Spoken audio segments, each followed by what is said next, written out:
1952 March 7 രാത്രി പകൽ 10 മണി കഴിഞ്ഞ് 30 മിനിറ്റ്. ലോസ് ഏഞ്ചൽസിലെ ബിൽറ്റ്മോർ ഹോട്ടലിൽ വെച്ച് പരമഹംസ യോഗാനന്ദന്റെ ഹൃദയമിടിപ്പ് നിലച്ചു. അദ്ദേഹം മരിച്ചതായി ഡോക്ടർമാർ സ്ഥിരീകരിച്ചു. എന്നാൽ വർഷങ്ങൾക്ക് മുൻപ് തന്നെ തന്റെ അടുത്ത ശിഷ്യന്മാരോട് അവസാന ശ്വാസത്തിന് ശേഷമുള്ള ആ ആദ്യത്തെ 3 മിനിറ്റുകളിൽ താൻ എന്ത് അനുഭവിക്കുമെന്ന് വളരെ കൃത്യമായി അദ്ദേഹം വിവരിച്ചിരുന്നു. അതൊരു വെറും ഊഹമോ മതപരമായ കെട്ടുകഥയോ ആയിരുന്നില്ല, മറിച്ച് പതിറ്റാണ്ടുകളായുള്ള കഠിനമായ ധ്യാനത്തിലൂടെ മരണത്തിന് തുല്യമായ അവസ്ഥകളിലേക്ക് കടന്നുചെന്ന അദ്ദേഹത്തിന്റെ സ്വന്തം അനുഭവമായിരുന്നു അത്. യോഗികൾ ഇതിനെ ബോധപൂർവമുള്ള മരണ പരിശീലനം എന്ന് വിളിക്കുന്നു. അദ്ദേഹം ശിഷ്യന്മാരോട് പറഞ്ഞു, മരണം നിങ്ങൾ ചിന്തിക്കുന്നത് പോലെയല്ല. ആദ്യത്തെ 3 മിനിറ്റുകളാണ് ഏറ്റവും നിർണായകം. നിങ്ങളുടെ ജീവിതകാലം മുഴുവനുമുള്ള ആത്മീയ പരിശീലനങ്ങളുടെ ഫലം ആ 180 സെക്കൻഡുകളിലാണ് അടങ്ങിയിരിക്കുന്നത്. ആ 3 മിനിറ്റുകളെ കീഴടക്കാൻ കഴിഞ്ഞാൽ നിങ്ങൾ മരണത്തെ തന്നെ കീഴടക്കി. അത് മനസ്സിലാക്കാൻ പരാജയപ്പെട്ടാൽ നിങ്ങൾ അബോധാവസ്ഥയിലേക്ക് വീഴുകയും ബോധത്തിന് ലഭിക്കുന്ന ഏറ്റവും വലിയ അവസരം നഷ്ടമാവുകയും ചെയ്യും. നിങ്ങളുടെ അവസാന ശ്വാസത്തിന് ശേഷം യഥാർത്ഥത്തിൽ എന്താണ് സംഭവിക്കുന്നതെന്ന് യോഗാനന്ദൻ പഠിപ്പിച്ചത് ഞാൻ ഇന്ന് നിങ്ങളോട് വെളിപ്പെടുത്തുകയാണ്. ഹൃദയത്തിന്റെയും ശ്വാസകോശത്തിന്റെയും പ്രവർത്തനം നിലയ്ക്കുന്ന മെഡിക്കൽ മരണമല്ല, മറിച്ച് നിങ്ങളുടെ ഭൗതിക ശരീരത്തിൽ നിന്ന് വേർപെട്ടു പോകുമ്പോൾ നിങ്ങളുടെ ബോധം യഥാർത്ഥത്തിൽ കടന്നുപോകുന്ന മരണാനുഭവത്തെക്കുറിച്ചാണിത്. ഇത് മരണാനന്തര ജീവിതത്തിൽ വിശ്വസിക്കുന്നതിനെക്കുറിച്ചല്ല.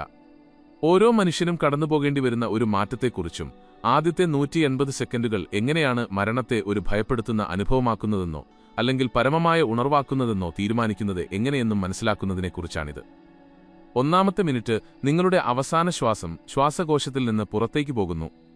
നിങ്ങൾ ശ്വസിക്കാൻ ശ്രമിക്കുന്നു. ഒന്നും സംഭവിക്കുന്നില്ല. നിങ്ങളുടെ ജീവിതകാലം മുഴുവൻ സ്വയം ശ്വസിച്ചിരുന്ന ശരീരം പെട്ടെന്ന് പ്രതികരിക്കാതാകുന്നു. ഇതാണ് ആദ്യത്തെ ആഘാതം. പതിറ്റാണ്ടുകളായി നിങ്ങളായി കണ്ടിരുന്ന ഭൗതിക വാഹനത്തിന്മേലുള്ള പൂർണ്ണ നിയന്ത്രണം നഷ്ടപ്പെടുന്നു. ആദ്യത്തെ 30 സെക്കൻഡിൽ മിക്കവർക്കും കടുത്ത പരിഭ്രാന്തി അനുഭവപ്പെടുമെന്ന് യോഗാനന്ദൻ പഠിപ്പിച്ചു. ഇത് ശാരീരികമായ പരിഭ്രാന്തിയല്ല, കാരണം ശരീരത്തിന്റെ ഭയത്തോടുള്ള പ്രതികരണത്തിന് അഡ്രിനാലിനും മിടിക്കുന്ന ഹൃദയവും ആവശ്യമാണ്. ഇത് ബോധതലത്തിലുള്ള പരിഭ്രാന്തിയാണ്, കളി കഴിഞ്ഞുവെന്ന് തിരിച്ചറിയുമ്പോഴുണ്ടാകുന്ന ഈഗോയുടെ ആദിമമായ ഭയം. നിങ്ങൾ സമ്പാദിച്ചതെല്ലാം, നിങ്ങൾ അഭിനയിച്ച വേഷങ്ങളെല്ലാം, നിങ്ങൾ കെട്ടിപ്പടുത്ത വ്യക്തിത്വങ്ങളെല്ലാം ആ നിമിഷം നിങ്ങളിൽ നിന്ന് പറിച്ചെറിയപ്പെടുകയാണ്. ഇത് സംഭവിക്കാൻ പാടില്ല, ഞാൻ തയ്യാറായിട്ടില്ല, എനിക്ക് കുറച്ച് സമയം കൂടി വേണം എന്ന് മനസ്സ് നിലവിളിക്കും. എന്നാൽ യോഗാനന്ദൻ ഊന്നിപ്പറഞ്ഞത് ഇതാണ്: ഈ പരിഭ്രാന്തി ഒഴിവാക്കാവുന്നതാണ്. നിങ്ങളെ ശരീരവും മനസ്സുമായി മാത്രം കാണുമ്പോഴാണ് ഇത് സംഭവിക്കുന്നത്. ഭൗതിക രൂപത്തിൽ നിന്നും സ്വതന്ത്രമായ ഒരു ബോധമാണ് നിങ്ങളെന്ന് തിരിച്ചറിയാൻ മാത്രം ആഴത്തിൽ നിങ്ങൾ ധ്യാനം പരിശീലിച്ചിട്ടുണ്ടെങ്കിൽ ഈ ആദ്യത്തെ 30 സെക്കൻഡുകൾ തികച്ചും വ്യത്യസ്തമായി അനുഭവപ്പെടും. പരിഭ്രാന്തിക്ക് പകരം അവിടെ തിരിച്ചറിവായിരിക്കും. ഇതാണത്, ഞാൻ തയ്യാറെടുത്ത ആ മാറ്റം. 30 മുതൽ 60 വരെയുള്ള സെക്കൻഡുകൾക്കിടയിൽ അസാധാരണമായ ഒന്ന് സംഭവിക്കുന്നു. നിങ്ങൾക്കൊരു വലിവ് അനുഭവപ്പെടുന്നു, ഭൗതികമായ ഒന്നല്ല, എന്നാൽ വളരെ വ്യക്തമായ ഒന്ന്. നിങ്ങളുടെ ബോധത്തെ ഒരേ സമയം മുകളിലേക്കും ഉള്ളിലേക്കും വലിച്ചെടുക്കുന്ന ഒരു കാന്തിക ശക്തി. യോഗാനന്ദൻ അത് കൃത്യമായി വിവരിച്ചു. ജീവശക്തി കൈകാലുകളുടെ അറ്റങ്ങളിൽ നിന്നും നട്ടെല്ലിലേക്കും പിന്നീട് നട്ടെല്ലിലൂടെ തലച്ചോറിലേക്കും പിൻവാങ്ങാൻ തുടങ്ങും.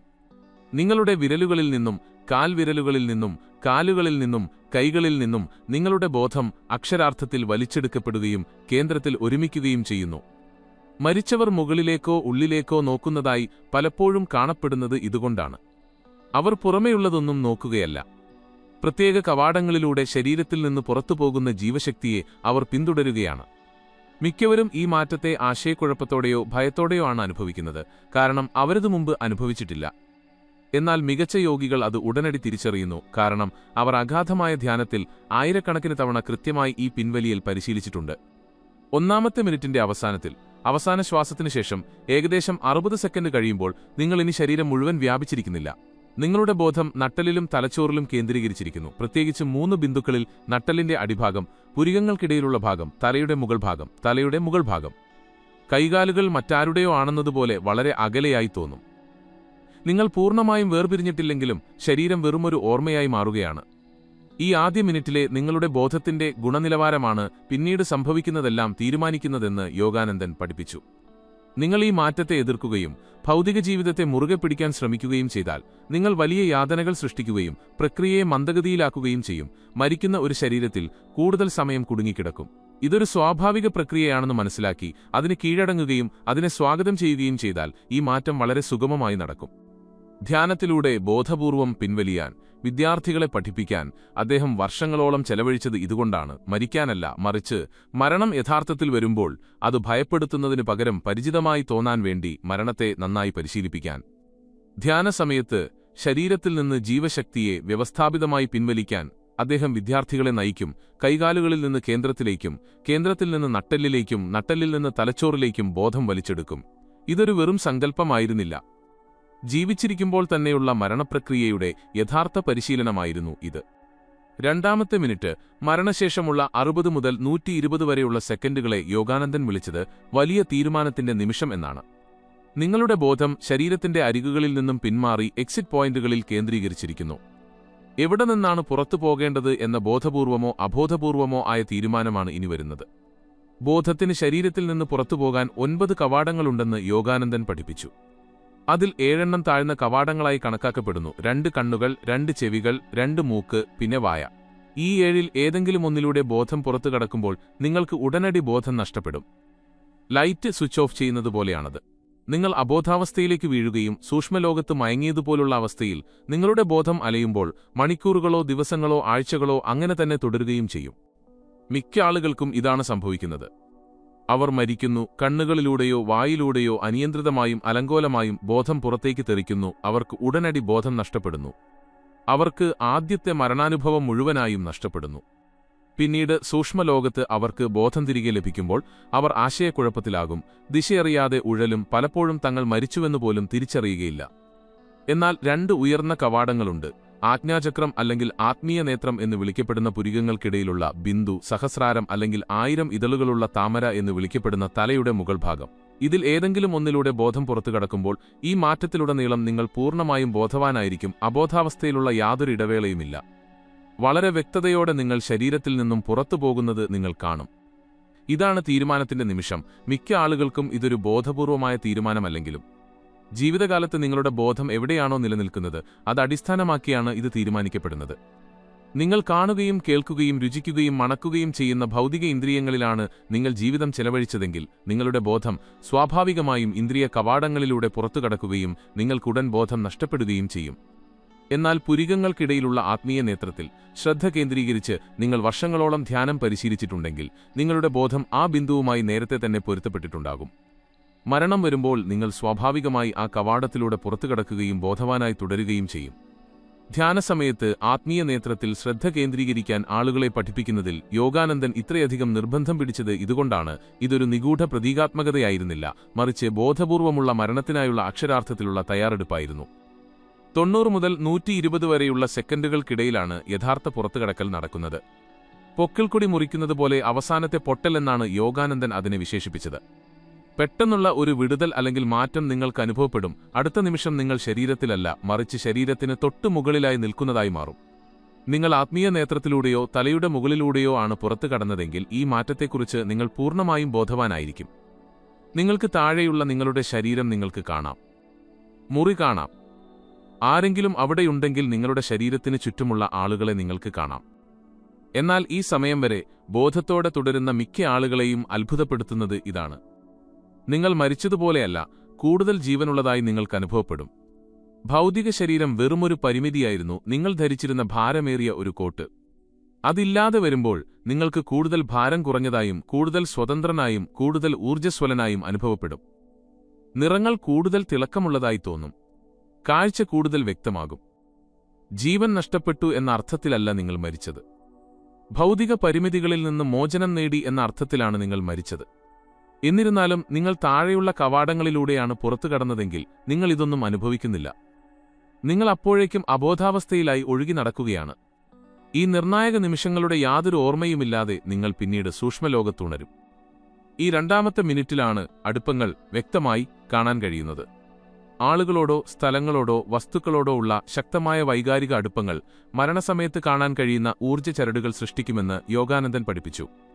പ്രിയപ്പെട്ട ഒരാളോട് കടുത്ത ആസക്തിയോടെയാണ് നിങ്ങൾ മരിച്ചതെങ്കിൽ നിങ്ങളുടെ ബോധത്തെ അവരുമായി ബന്ധിപ്പിക്കുന്ന ഒരു ഊർജ്ജ ചരട് നിങ്ങൾ കാണുകയും അനുഭവിക്കുകയും ചെയ്യും. ഉയർന്ന തലങ്ങളിലേക്ക് പോകാൻ നിങ്ങളെ അനുവദിക്കാതെ ഭൗതിക ലോകത്തിന് സമീപം തന്നെ ഈ ചരട് നിങ്ങളെ തളച്ചിടും. ജീവിതകാലത്ത് അനാസക്തി വളർത്തിയെടുക്കണമെന്ന് അദ്ദേഹം ഊന്നിപ്പറഞ്ഞത് ഇതുകൊണ്ടാണ്. ഇത് അകൽച്ചയോ സ്നേഹമില്ലായ്മയോ അല്ല, മറിച്ച് മുറുകെ പിടിക്കുന്നതിൽ നിന്നുള്ള സ്വാതന്ത്ര്യമാണ്. എല്ലാവരെയും ആഴത്തിൽ സ്നേഹിക്കുക, എന്നാൽ ആരെയും മുറുകെ പിടിക്കാതിരിക്കുക. മരണം വരുമ്പോൾ എവിടെയും കുടുങ്ങാതെ നിങ്ങൾക്ക് സ്വതന്ത്രമായി പോകാൻ കഴിയും. മൂന്നാമത്തെ മിനിറ്റ് 120 മുതൽ 180 വരെയുള്ള സെക്കൻഡുകൾ. ആദ്യത്തെ 2 മിനിറ്റുകളിൽ സംഭവിച്ചതെല്ലാം അടിസ്ഥാനമാക്കി നിങ്ങളുടെ വഴികൾ ശാശ്വതമായി വേർപിരിയുന്ന നിർണായക സമയമാണിത്. പുറത്തു കടക്കുന്ന വേളയിൽ നിങ്ങൾക്ക് പൂർണ്ണ ബോധമുണ്ടായിരുന്നെങ്കിൽ മൂന്നാമത്തെ മിനിറ്റ് ഗംഭീരമായിരിക്കും.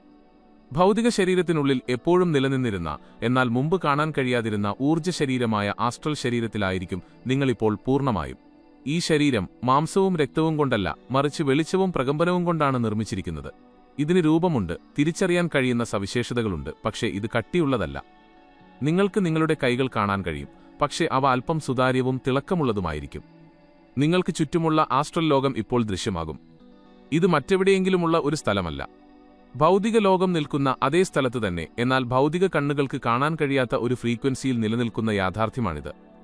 മുറിയിൽ നിറഞ്ഞു നിൽക്കുന്ന റേഡിയോ തരംഗങ്ങളോടാണ് യോഗാനന്ദൻ ഇതിനെ താരതമ്യം ചെയ്തത്. നിങ്ങൾക്ക് അവയെ കാണാൻ കഴിയുന്നില്ല എന്നതുകൊണ്ട് അവ അവിടെ ഇല്ലെന്ന് അർത്ഥമാക്കുന്നില്ല. മരണം എന്നത് ഭൗതികതയിൽ നിന്നും ആസ്ട്രൽ ഫ്രീക്വൻസിയിലേക്ക് ചാനൽ മാറ്റുന്നതുപോലെ ലളിതമാണ്. ഈ മൂന്നാമത്തെ മിനിറ്റിൽ നിങ്ങൾക്ക് ബോധമുണ്ടെങ്കിൽ നിങ്ങൾ മറ്റ് അസ്തിത്വങ്ങളെ കാണാൻ തുടങ്ങും.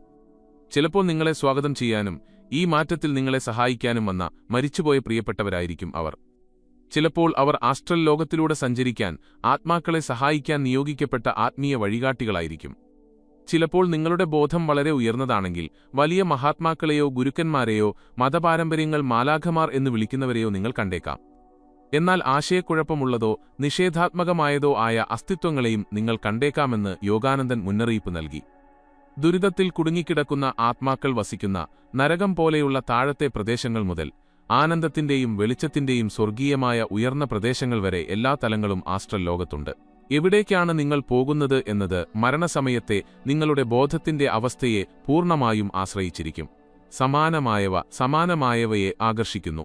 ഭയം, കോപം അല്ലെങ്കിൽ കടുത്ത ആസക്തി എന്നിവയോടെയാണ് നിങ്ങൾ മരിച്ചതെങ്കിൽ അതുപോലുള്ള ബോധമുള്ള താഴത്തെ ആസ്ട്രൽ പ്രദേശങ്ങളിലേക്ക് നിങ്ങൾ ആദ്യം ആകർഷിക്കപ്പെടും.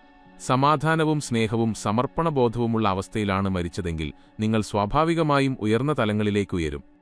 പൂർണ്ണമായ അവലോകനത്തിന് കൂടുതൽ സമയമെടുക്കുമെങ്കിലും ജീവിതത്തിലേക്കുള്ള തിരിഞ്ഞുനോട്ടം ആരംഭിക്കുന്നതും ഈ മൂന്നാമത്തെ മിനിറ്റിലാണ്. നിങ്ങളുടെ ജീവിതത്തിന്റെ ഫ്ലാഷുകൾ, ചിത്രങ്ങൾ നിങ്ങൾ കാണാൻ തുടങ്ങും. തുടർച്ചയായ രീതിയിലല്ല, മറിച്ച് പ്രധാനപ്പെട്ട നിമിഷങ്ങൾ, പ്രത്യേകിച്ചും നിങ്ങൾ ഉപദ്രവം ചെയ്തതോ ഉപദ്രവിക്കപ്പെട്ടതോ ആയ നിമിഷങ്ങൾ, നിങ്ങൾ സ്നേഹിച്ചതോ സ്നേഹിക്കാൻ പരാജയപ്പെട്ടതോ ആയ നിമിഷങ്ങൾ. ഇത് പുറത്തുനിന്നുള്ള ഏതെങ്കിലും ദൈവത്തിന്റെ വിധിയല്ല, മറിച്ച് സ്വന്തം ബോധം തന്നെ ഇപ്പോൾ പൂർത്തിയായ ജീവിതത്തെ അവലോകനം ചെയ്യുന്ന പ്രക്രിയയാണിത്. അബോധാവസ്ഥയിലുള്ളവർക്ക്, അതായത് താഴത്തെ കവാടങ്ങളിലൂടെ പുറത്തുവന്നവർക്ക്, മൂന്നാമത്തെ മിനിറ്റ് പൂർണ്ണമായ അന്ധകാരത്തിലാണ് കടന്നുപോകുന്നത്.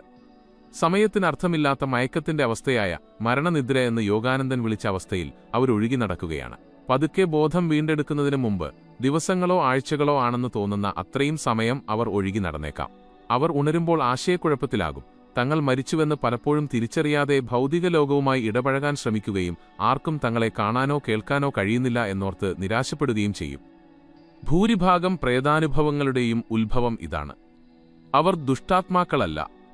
അബോധാവസ്ഥയിൽ മരിക്കുകയും ആസ്ട്രൽ ലോകത്ത് ഉണർന്നിട്ട് എന്ത് സംഭവിച്ചുവെന്ന് മനസ്സിലാകാതിരിക്കുകയും ചെയ്യുന്ന വെറും ആശയക്കുഴപ്പമുള്ള ആത്മാക്കളാണവർ. യഥാർത്ഥ ആസ്ട്രൽ ജീവിതത്തിലേക്ക് മുന്നോട്ടു പോകാൻ കഴിയാതെ ഇപ്പോഴും ഭൗതിക ജീവിതത്തിൽ തന്നെ വിശ്വസിച്ച് അവർ ലോകങ്ങൾക്കിടയിലുള്ള ഒരു ഇടവേളയിൽ കുടുങ്ങിക്കിടക്കുകയാണ്. എന്നാൽ ബോധത്തോടെ തുടർന്നവർക്ക് മൂന്നാമത്തെ മിനിറ്റിന്റെ അവസാനത്തോടെ ഈ മാറ്റം പൂർണ്ണമാകുന്നു. ആസ്ട്രൽ ശരീരത്തിനും ഭൗതിക ശരീരത്തിനും ഇടയിലുള്ള ഊർജ്ജബന്ധമായ സിൽവർ കോഡ് പൂർണ്ണമായും അറ്റുപോവുകയാണ്. ഇനി ഒരു മടങ്ങിവരവില്ല. ഭൗതിക ശരീരം യഥാർത്ഥത്തിൽ മരിച്ചുകഴിഞ്ഞു. ജീവിതത്തിന്റെ അടുത്ത ഘട്ടം ആരംഭിക്കാൻ പോകുന്ന നിങ്ങളിപ്പോൾ പൂർണ്ണമായും ആസ്ട്രൽ ലോകത്താണ്. ഈ ആദ്യത്തെ 3 മിനിറ്റുകളിലേക്ക് നിങ്ങൾ കൊണ്ടുപോകുന്ന ബോധം നിങ്ങളുടെ ഉടനടിയുള്ള മരണാനുഭവത്തെ മാത്രമല്ല, മരണാനന്തര ജീവിതത്തിലൂടെയുള്ള നിങ്ങളുടെ മുഴുവൻ യാത്രയെയും, ഒരുപക്ഷേ നിങ്ങളുടെ അടുത്ത ജന്മത്തെയും തീരുമാനിക്കുമെന്ന് യോഗാനന്ദൻ പഠിപ്പിച്ചു. ഈ 3 മിനിറ്റുകളെ കീഴടക്കുക, വേഗത്തിലുള്ള ആത്മീയ പരിണാമത്തിനായി നിങ്ങൾ നിങ്ങളെത്തന്നെ സജ്ജമാക്കുകയാണ്. അബോധാവസ്ഥയിലൂടെ അത് നഷ്ടപ്പെടുത്തുക. ദിശ കണ്ടെത്തുന്നതിനു മുമ്പ് ആശയക്കുഴപ്പത്തോടെ താഴത്തെ ആസ്ട്രൽ പ്രദേശങ്ങളിൽ അലഞ്ഞുതിരിയാൻ നിങ്ങൾക്ക് ദീർഘകാലം ചെലവഴിക്കേണ്ടി വന്നേക്കാം. ഇത് വ്യക്തമായൊരു ചോദ്യം ഉയർത്തുന്നു. ഈ 3 മിനിറ്റുകൾക്കു വേണ്ടി നിങ്ങൾ എങ്ങനെ തയ്യാറെടുക്കും? മരണം സംഭവിക്കുന്നതുവരെ നിങ്ങൾക്ക് യഥാർത്ഥ മരണം പരിശീലിക്കാൻ കഴിയില്ല. എന്നാൽ ജീവിച്ചിരിക്കുമ്പോൾ തന്നെ മരണപ്രക്രിയയെ കൃത്യമായി അനുകരിക്കുന്ന ചില പ്രത്യേക തയ്യാറെടുപ്പ് രീതികൾ യോഗാനന്ദൻ നൽകിയിട്ടുണ്ട്. ഒന്നാമതായി, പുരികങ്ങൾക്കിടയിലുള്ള ബിന്ദുവിൽ ശ്രദ്ധ കേന്ദ്രീകരിച്ച് ദിവസവുമുള്ള ധ്യാനം. നിങ്ങൾ ധ്യാനിക്കുമ്പോഴെല്ലാം മരണസമയത്ത് ശരീരത്തിൽ നിന്ന് എവിടെയാണോ പുറത്തു പോകേണ്ടത് ആ കൃത്യമായ ബിന്ദുവിൽ ശ്രദ്ധ കേന്ദ്രീകരിക്കാൻ നിങ്ങൾ നിങ്ങളുടെ ബോധത്തെ പരിശീലിപ്പിക്കുകയാണ്. ആയിരക്കണക്കിന് തവണ ആവർത്തിക്കുന്നത് ഒരു പതിവായി മാറുന്നു. മരണം വരുമ്പോൾ നിങ്ങളുടെ ബോധം സ്വാഭാവികമായും ആ പരിചിതമായ ബിന്ദുവിലേക്ക് ഒഴുകുന്നു. രണ്ടാമതായി, ബോധപൂർവമുള്ള വിശ്രമം പരിശീലിക്കുക. യോഗാനന്ദൻ മരണപ്പോസ് അല്ലെങ്കിൽ ശവാസനം എന്ന് വിളിച്ച അവസ്ഥ. കൈകൾ വശങ്ങളിൽ വെച്ച് മലർന്നു കിടക്കുക. മാനസികമായി ഉണർന്നിരിക്കുമ്പോൾ തന്നെ ശരീരത്തിന്റെ ഓരോ ഭാഗങ്ങൾക്കും വ്യവസ്ഥാപിതമായി വിശ്രമം നൽകുക. ഓരോ ഭാഗത്തിനും വിശ്രമം നൽകുമ്പോൾ മാനസികമായി ആ ഭാഗവുമായുള്ള നിങ്ങളുടെ ബന്ധം പിൻവലിക്കുക. യഥാർത്ഥ മരണത്തിന്റെ ഒന്നാമത്തെ മിനിറ്റിൽ സംഭവിക്കുന്ന പിൻവലിയലിനുള്ള പരിശീലനമാണിത്. മൂന്നാമതായി, എന്തിനോടും അനാസക്തി വളർത്തിയെടുക്കുക. അതായത് അകൽച്ചയല്ല, അത് തണുത്തതും പിൻവലിഞ്ഞതുമാണ്. അനാസക്തി അത് മുറുകെ പിടിക്കാതെയുള്ള സ്നേഹത്തോടെയുള്ള ഇടപഴകലാവണം. നിങ്ങളുടെ കുടുംബത്തെ ആഴത്തിൽ സ്നേഹിക്കുക, പക്ഷേ അവരെ ലഘുവായി മാത്രം ചേർത്ത് പിടിക്കുക. നിങ്ങളുടെ സമ്പാദ്യങ്ങൾ ആസ്വദിക്കുക, എന്നാൽ അവയോട് താതാത്മ്യം പ്രാപിക്കാതിരിക്കുക. മരണശേഷം ആത്മാക്കളെ ഭൗതിക ലോകത്ത് കുടുക്കുന്ന ഊർജ്ജ ചരടുകളെ ഇത് തടയുന്നു. നാലാമതായി, മരണാനന്തര ജീവിതത്തിലെ മരണത്തെക്കുറിച്ചുള്ള വിവരണങ്ങൾ പഠിക്കുക. അങ്ങനെ മരണം സംഭവിക്കുമ്പോൾ ആ അനുഭവം പൂർണ്ണമായും അപരിചിതമായിരിക്കില്ല. യോഗാനന്ദന്റെ ഓട്ടോബയോഗ്രഫി ഓഫ് എ യോഗിയിൽ വിശദമായ വിവരണങ്ങളുണ്ട്. The Tibetan book of the dead പോലെയുള്ള ടിബറ്റൻ ബുദ്ധഗ്രന്ഥങ്ങളിലും ഇതുണ്ട്. പരിചിതമായ കാര്യങ്ങൾ ഭയം കുറയ്ക്കുന്നു. അഞ്ചാമതായി, ഈ ഉറപ്പ് പരിശീലിക്കുക: ഞാൻ ഈ ശരീരമല്ല. ഞാൻ ഈ ശരീരത്തിൽ താൽക്കാലികമായി വസിക്കുന്ന അമർത്യമായ ഒരു ബോധമാണ്. ദിവസവും ഇത് പറയുക, പ്രത്യേകിച്ചും ഉറങ്ങുന്നതിനു മുമ്പും ഉണരുമ്പോഴും. സ്വന്തം യഥാർത്ഥ സ്വഭാവം ഓർക്കാൻ നിങ്ങൾ നിങ്ങളുടെ ബോധത്തെ പ്രോഗ്രാം ചെയ്യുകയാണ്. അതിനാൽ ശരീരം മരിക്കുമ്പോൾ നിങ്ങൾ പരിഭ്രാന്തരാകില്ല, കാരണം നിങ്ങൾ ഒരിക്കലും അതുമായി താതാത്മ്യം പ്രാപിച്ചിട്ടില്ല. ആറാമതായി, സാധ്യമെങ്കിൽ മരിക്കുന്ന ആളുകളുടെ ഒപ്പം നിൽക്കുക. പ്രക്രിയ നിരീക്ഷിക്കുക. ബോധം എങ്ങനെയാണ് പിൻവാങ്ങുന്നതെന്ന് കാണുക. ഇത് മരണത്തെക്കുറിച്ചുള്ള നിഗൂഢത മാറ്റുകയും നിങ്ങളുടെ സ്വന്തം ഭയം കുറയ്ക്കുകയും ചെയ്യുന്നു. ഈയൊരു കാരണത്താൽ യോഗാനന്ദൻ പലപ്പോഴും വിദ്യാർത്ഥികളെ മരണക്കിടക്കുകളിലേക്ക് കൊണ്ടുപോയിരുന്നു. ഏഴാമതായി, നിങ്ങളുടെ പാരമ്പര്യത്തിൽ നിന്ന് നിങ്ങൾ അതിനെ ദൈവമെന്നോ ആത്മാവെന്നോ സാർവത്രിക ബോധമെന്നോ അല്ലെങ്കിൽ ഒരു പ്രത്യേക പേരോ എന്തു വിളിച്ചാലും ആ പ്രപഞ്ചശക്തിയുമായി ഒരു ബന്ധം വളർത്തിയെടുക്കുക. മരണസമയത്ത് ആ ബന്ധം നിങ്ങളുടെ നങ്കൂരമായി മാറുന്നു. മറ്റെല്ലാവരും നിങ്ങളിൽ നിന്ന് അകലുമ്പോൾ ഈശ്വരനുമായുള്ള നിങ്ങളുടെ ബന്ധം മാത്രമാണ് അവശേഷിക്കുക. ഈ ആദ്യത്തെ 3 മിനിറ്റുകളെക്കുറിച്ച് മനസ്സിലാക്കുമ്പോൾ മാറ്റങ്ങളിതാ. മരണം എന്നത് ഒരു ശത്രു അല്ലാതാവുകയും അതൊരു പരമമായ ആത്മീയ അവസരമായി മാറുകയും ചെയ്യുന്നു. ധ്യാനത്തിലൂടെ നേടിയെടുക്കാൻ ജന്മങ്ങളെടുത്തേക്കാവുന്ന തൽക്ഷണ മോചനത്തിനുള്ള അവസരമാണ് മരണനിമിഷം നൽകുന്നതെന്ന് യോഗാനന്ദൻ പഠിപ്പിച്ചു. എന്തുകൊണ്ട്?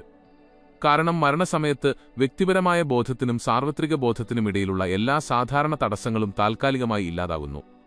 ആ ആദ്യത്തെ 3 മിനിറ്റുകളിൽ നിങ്ങൾക്ക് ബോധവും അവബോധവും ഉണ്ടെങ്കിൽ നിങ്ങളുടെ വ്യക്തിപരമായ അവബോധത്തെ അനന്തമായ സാർവത്രിക അവബോധത്തിലേക്ക് ലയിപ്പിക്കാൻ കഴിഞ്ഞേക്കും. പിന്നീട് വെറുമൊരു അസ്തിത്വമായി നിങ്ങൾക്ക് തിരിച്ചുവരേണ്ടി വരില്ല. നിങ്ങൾക്ക് പുനർജന്മമുണ്ടാകില്ല. നിങ്ങൾ ആസ്ട്രൽ ലോകത്ത് ഒഴുകി നടക്കില്ല. നിങ്ങൾ ദൈവബോധത്തിൽ ലയിച്ചു ചേരും. അതോടെ ജനനമരണങ്ങളുടെ ആ ചക്രം അവസാനിക്കും. ഇതിനെയാണ് ബോധപൂർവമുള്ള മഹാസമാധി അഥവാ വലിയ ലയനം എന്ന് വിളിക്കുന്നത്. നിർണായകമായ ആ സമയത്ത് അബോധാവസ്ഥയിലായതിനാൽ മിക്ക ആളുകൾക്കും ഈ അവസരം പൂർണ്ണമായും നഷ്ടപ്പെടുന്നു. എന്നാൽ ശരിയായി തയ്യാറെടുത്ത യോഗികൾക്ക് മരണത്തെ അവസാനത്തെയും പരമവുമായ ധ്യാനമായി ഉപയോഗിക്കാൻ കഴിയും. ലക്ഷ്യത്തിലെത്തിയതിനാൽ ഭാവി പരിശീലനത്തിന്റെ എല്ലാ ആവശ്യങ്ങളെയും അവസാനിപ്പിക്കുന്ന ഒന്ന്. ഇതുകൊണ്ടാണ് യോഗാനന്ദൻ മരണത്തെ ഭയപ്പെടാതിരുന്നത്. അദ്ദേഹം അതിനെ ഒരു ബിരുദദാന ദിവസമായാണ് കണ്ടത്. ജീവിതത്തിലെ ഓരോ കാര്യങ്ങളും ആ 3 മിനിറ്റിനു വേണ്ടിയുള്ള തയ്യാറെടുപ്പായിരുന്നു. അദ്ദേഹത്തിന്റെ സമയം വന്നപ്പോൾ അദ്ദേഹം തയ്യാറായിരുന്നു. അദ്ദേഹം മരിക്കുമ്പോൾ അദ്ദേഹത്തിന്റെ മുഖത്ത് യാതൊരു ഭയമോ വേദനയോ ഉണ്ടായിരുന്നില്ലെന്നും അഗാധമായ സമാധാനവും നേരിയ പുഞ്ചിരിയും മാത്രമാണ് ഉണ്ടായിരുന്നതെന്നും ദൃക്സാക്ഷികൾ റിപ്പോർട്ട് ചെയ്തു. അദ്ദേഹം സഹസ്രാരത്തിലൂടെ ബോധപൂർവം പുറത്തുകടക്കുകയും ഈ മാറ്റത്തിലുടനീളം ബോധവാനായി തുടരുകയും ചെയ്തു. സ്വന്തം പഠിപ്പിക്കലുകൾ പ്രകാരം പ്രപഞ്ചബോധത്തിലേക്ക് നേരിട്ട് ലയിച്ചു ചേർന്നിരിക്കാനാണ് സാധ്യത. നിങ്ങളുടെ മരണം വരും. അത് ഇന്നായിരിക്കാം, അല്ലെങ്കിൽ 50 വർഷങ്ങൾ കഴിഞ്ഞാകാം. പക്ഷെ അത് വരും. അപ്പോൾ ആ ആദ്യത്തെ 3 മിനിറ്റുകൾ നിങ്ങൾ അനുഭവിച്ചതിൽ വെച്ച് ഏറ്റവും പ്രധാനപ്പെട്ട 3 മിനിറ്റുകളായിരിക്കും. ചോദ്യം ഇതാണ്: ആ സമയത്ത് നിങ്ങൾക്ക് ബോധമുണ്ടായിരിക്കുമോ? എന്താണ് സംഭവിക്കുന്നതെന്ന് നിങ്ങൾ തിരിച്ചറിയുമോ? നിങ്ങൾ ആ പ്രക്രിയയ്ക്ക് കീഴടങ്ങുമോ, അതോ ഭയത്തോടെ അതിനെ എതിർക്കുമോ? ഇപ്പോൾ നിങ്ങൾ ആത്മീയമായി ചെയ്യുന്ന ഓരോ കാര്യങ്ങളും ആ നിമിഷത്തിനായുള്ള പരിശീലനമാണ്. ആത്മീയ നേത്രത്തിൽ നിങ്ങൾ ശ്രദ്ധ കേന്ദ്രീകരിക്കുന്ന ഓരോ ധ്യാന സമയവും, മുറുകെ പിടിക്കുന്നതിനു പകരം നിങ്ങൾ അനാസക്തി തിരഞ്ഞെടുക്കുന്ന ഓരോ നിമിഷവും, ഞാൻ ഈ ശരീരമല്ല എന്ന് നിങ്ങൾ ഓർമ്മിക്കുന്ന ഓരോ തവണയും, ഇവയെല്ലാം മരണത്തിനായുള്ള തയ്യാറെടുപ്പാണ്. നിങ്ങളത് ബോധപൂർവം അങ്ങനെ കാണുന്നുണ്ടെങ്കിലും ഇല്ലെങ്കിലും. ഈ പഠിപ്പിക്കലുകൾ നിങ്ങളെ സ്വാധീനിക്കുന്നുണ്ടെങ്കിൽ ഇതിനെ വെറുമൊരു രസകരമായ വിവരമായി മാത്രം എടുക്കരുത്. യഥാർത്ഥത്തിൽ തയ്യാറെടുക്കുക. യോഗാനന്ദൻ ശുപാർശ ചെയ്ത പരിശീലനങ്ങൾ ആരംഭിക്കുക. ദിവസവും ആത്മീയ നേത്രത്തിൽ ധ്യാനിക്കുക. മരണപ്പോസ് പരിശീലിക്കുക. അനാസക്തി വളർത്തിയെടുക്കുക. മരണപ്രക്രിയയെക്കുറിച്ച് പഠിക്കുക. കാരണം ഞാൻ നിങ്ങൾക്ക് ഉറപ്പു നൽകുന്നു, നിങ്ങളുടെ അവസാന ശ്വാസം വരുമ്പോൾ ഇതിലും നന്നായി തയ്യാറെടുത്തിരുന്നെങ്കിൽ എന്ന് നിങ്ങൾ ആഗ്രഹിക്കും. ആ നിമിഷം നിങ്ങളെ തീരെ തയ്യാറെടുപ്പില്ലാത്ത അവസ്ഥയിൽ പിടികൂടാൻ അനുവദിക്കരുത്. പ്രായം കാരണമോ അസുഖം കാരണമോ അല്ലെങ്കിൽ വെറുതെ മരണത്തെക്കുറിച്ച് ബോധ്യമുള്ളവരോ ആയ മരണത്തെ അഭിമുഖീകരിക്കുന്ന ആർക്കെങ്കിലും ഇത് ഷെയർ ചെയ്യുക. കൂടാതെ അടുത്തിടെ പ്രിയപ്പെട്ടവരെ നഷ്ടപ്പെട്ട ആർക്കും ആ ആദ്യ നിമിഷങ്ങളിൽ അവരുടെ പ്രിയപ്പെട്ടവർ എന്തൊക്കെയാണ് അനുഭവിച്ചതെന്ന് ഇത് വിശദീകരിക്കുന്നു. അവർ ആത്മീയമായാണ് ജീവിച്ചതെങ്കിൽ അവർ ബോധത്തോടെയും സമാധാനത്തോടെയുമാണ് ആ മാറ്റത്തിലൂടെ കടന്നുപോയതെന്നറിയുന്നത് വലിയൊരു ആശ്വാസം നൽകിയേക്കാം. ആദ്യത്തെ 3 മിനിറ്റുകൾ വെറുമൊരു തുടക്കം മാത്രമാണ്. മരണം ഒരവസാനമല്ല, ബോധത്തിന്റെ അടുത്ത തലത്തിലേക്കുള്ള ഒരു മാറ്റമാണത്. ഇപ്പോൾ തന്നെ തയ്യാറെടുക്കുക. ആ നിമിഷം വരുമ്പോൾ നിങ്ങൾ തയ്യാറായിരിക്കും.